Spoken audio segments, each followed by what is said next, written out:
आज हम एक ऐसी सोच को परखेंगे जो काफी नई है। ये कि इंटेलिजेंस यानी बुद्धि सिर्फ इंसानों तक ही सीमित है। लेकिन क्या हमेशा से ऐसा ही सोचा जाता था? प्राचीन दुनिया का नजरिया इससे बहुत अलग था। उनके लिए बुद्धि एक ऐसी चीज थी जो हर जगह मौजूद थी, कई रूपों में। तो चलिए देखते हैं कि हम क्या-क्या एक्सप्लोर करने वाले हैं। पहले हम बात करेंगे कई मस्तिष्कों की दुनिया की। फिर हम उन सभ्यता के प्रदाताओं पर नजर डालेंगे। उसके बाद हम समझेंगे ब्रह्मांडीय व्यवस्था के संरक्षकों को। चौथा पॉइंट है निषिद्ध ज्ञान का जोखिम, एक अहम मुद्दा। और आखिर में हम इस बात पर आएंगे कि कैसे प्राचीन मानते थे कि बुद्धि अनेक थी। तो शुरुआत करते हैं। चलिए थोड़ा समय में पीछे चलते हैं और उस बुनियादी सोच को समझने की कोशिश करते हैं जिस पर कई प्राचीन समाज टिके हुए थे। और देखिए, यही वो बुनियादी बात है। उनके लिए सवाल ये नहीं था कि क्या कहीं और इंटेलिजेंस है। उन्होंने तो मान लिया था कि है। सवाल था कैसे कैसे उन अलग अलग तरह की इंटेलिजेंस के साथ इंटरैक्ट किया जाए। तो इन्हें कहा गया मध्यस्थ बुद्धि या इंटरमीडियरी इंटेलिजेंस। ये ऐसे जीव थे जो ना तो पूरी तरह से देवता थे और ना ही पूरी तरह से इंसान। एक तरह से ये बीच की कड़ी थे जो सिविलाइजेशन, टेक्नोलॉजी और मॉरल ऑर्डर जैसी चीजें हम तक लाएं। तो अब देखते हैं इनका सबसे पहला और जरूरी रोल, सभ्यता को देने वाले यानी द सिविलाइजेशन गिवर्स का। इसकी एक बेहतरीन मिसाल मिलती है मेसोपोटामिया में, जहां अपोकुल्लू का जिक्र है। कहा जाता है कि ये 7 अर्ध दिव्य ऋषि थे जिन्हें देवता एनकी ने बनाया था। ये समुद्र की गहराइयों से निकले थे और इनका काम था इंसानियत को कल्चर और सिविलाइजेशन सिखाना। उन्होंने मानवता को में दिया, यानी कि कला, शिल्प और कानून के दिव्य आदेश। एक तरह से सिविलाइजेशन का पूरा सॉफ्टवेयर ही इन्होंने इंस्टॉल किया। और ये चीज और भी दिलचस्प हो जाती है जब हम देखते हैं कि हर ऋषि को एक प्राचीन राजा के साथ जोड़ा गया था।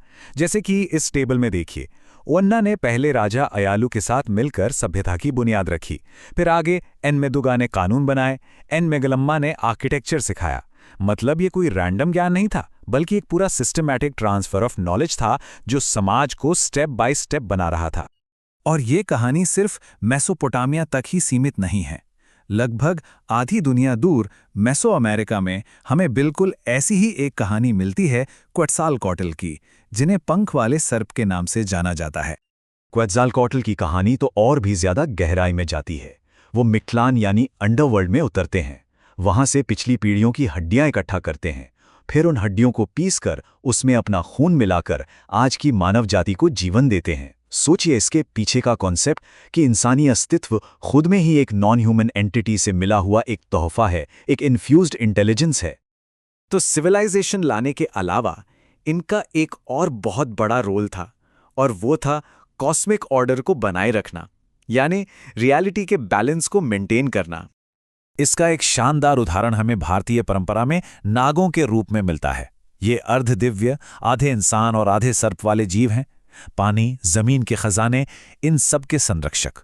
इनमें क्रिएशन और डिस्ट्रक्शन दोनों ही शक्तियां हैं, और उनका केंचुली उतारना एक तरह से नवीकरण और अमर होने का प्रतीक है। और इनकी भूमिका कितनी अलग अलग है ये यहां साफ दिखता है। एक तरफ है शेष या अनंत, जिन्होंने पूरे ब्रह्मांड को अपने हजारों सिरों पर उठा रखा है, स्टेबिलिटी के प्रतीक। वहीं वासुकी हैं जिन्होंने समुद्र मंथन में रस्सी का काम किया। और फिर मुचलिंद हैं जिन्होंने ध्यान में बैठे हुए बुद्ध को तूफान से बचाया। मतलब कॉस्मॉस को संभालने से लेकर एक ज्ञानी को प्रोटेक्ट करने तक इनका रोल हर जगह है। अब ऐसी ही एक मिलती जुलती धारणा प्राचीन ग्रीस में भी थी, जिसे डायमोनेस कहते थे। इनके बिना उनका पूरा फिलोसॉफिकल सिस्टम अधूरा था। ये इंसानों और देवताओं के बीच जरूरी पुल का काम करते थे। महान दार्शनिक प्लेटो ने तो सिंपोजियन में साफ साफ लिखा है कि भगवान इंसानों से सीधे नहीं मिलते। ये जो डायमोनेस हैं, यही वो जरिया हैं जिनके थ्रू देवताओं और इंसानों के बीच कम्युनिकेशन होता है। इनके बिना यूनिवर्स एक ऐसी जगह होता जहां कोई कनेक्शन ही नहीं है। लेकिन हर बार नॉलेज का ये ट्रांसफर अच्छा हो जरूरी नहीं। क्या होता है जब ये ज्ञान गलत हाथों में पड़ जाए या गलत तरीके से दिया जाए? इसके लिए एनोकिक परंपरा से द वॉचर्स की कहानी एक चेतावनी की तरह है। ये वो फरिश्ते थे जिन्हें धरती पर इंसानियत पर नजर रखने के लिए भेजा गया था, लेकिन उन्होंने अपने आदेशों को तोड़ा और इंसानों को वो शाश्वत रहस्य सिखा दिए जिनके लिए इंसान अभी तैयार नहीं थे। जैसे हथियार बनाना, जादू टोना, ज्योतिष। इसका नतीजा केओस, नेफिलिम यानी दैत्यों का जन्म हुआ और पूरी दुनिया में अशांति फैल गई। तो अब अगर हम अपकल्लू और वॉचेस को आमने सामने रखें तो फर्क बिल्कुल साफ है। अपकल्लू का मिशन देवताओं द्वारा सैंक्शन था, जबकि वॉचेस ने अपने आदेशों के खिलाफ काम किया। अपकल्लू ने सिविलाइजेशन की बुनियादी कलाएं सिखाईं, जबकि वॉचेस ने निषिद्ध ज्ञान दिया। और नतीजा, एक तरफ ऑर्डर और स्टेबिलिटी आई और दूसरी तरफ क्योस और डिस्ट्रक्शन। ये ज्ञान के साथ आने वाली जिम्मेदारी और एथिक्स की सीमाओं पर एक बहुत बड़ा कमेंट है। तो इन सब कहानियों को देखकर जो अलग अलग कल्चर्स में बार बार सामने आती हैं, हम क्या समझ सकते हैं? एक बात तो साफ है। अच्छा, एक दिलचस्प तुलना करते हैं आज के दौर से, प्राचीन नॉन ह्यूमन इंटेलिजेंस और मॉडर्न आर्टिफिशियल इंटेलिजेंस।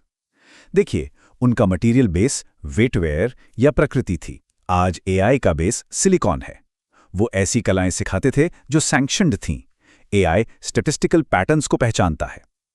एक बहुत बड़ा फर्क ये है कि उनका हस्तक्षेप लिमिटेड था और एक समय के बाद खत्म हो गया, जबकि एआई का हस्तक्षेप हर जगह है और तेजी से बढ़ रहा है। उनके रिस्क मॉरल करप्शन थे।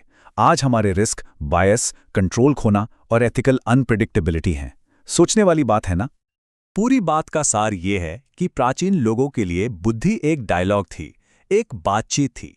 वो मानते थे कि यूनिवर्स में हम अकेले नहीं हैं, ये प्लूरलिस्टिक है। एक ऐसी सच्चाई जिसे शायद हम आज फिर से खोज रहे हैं।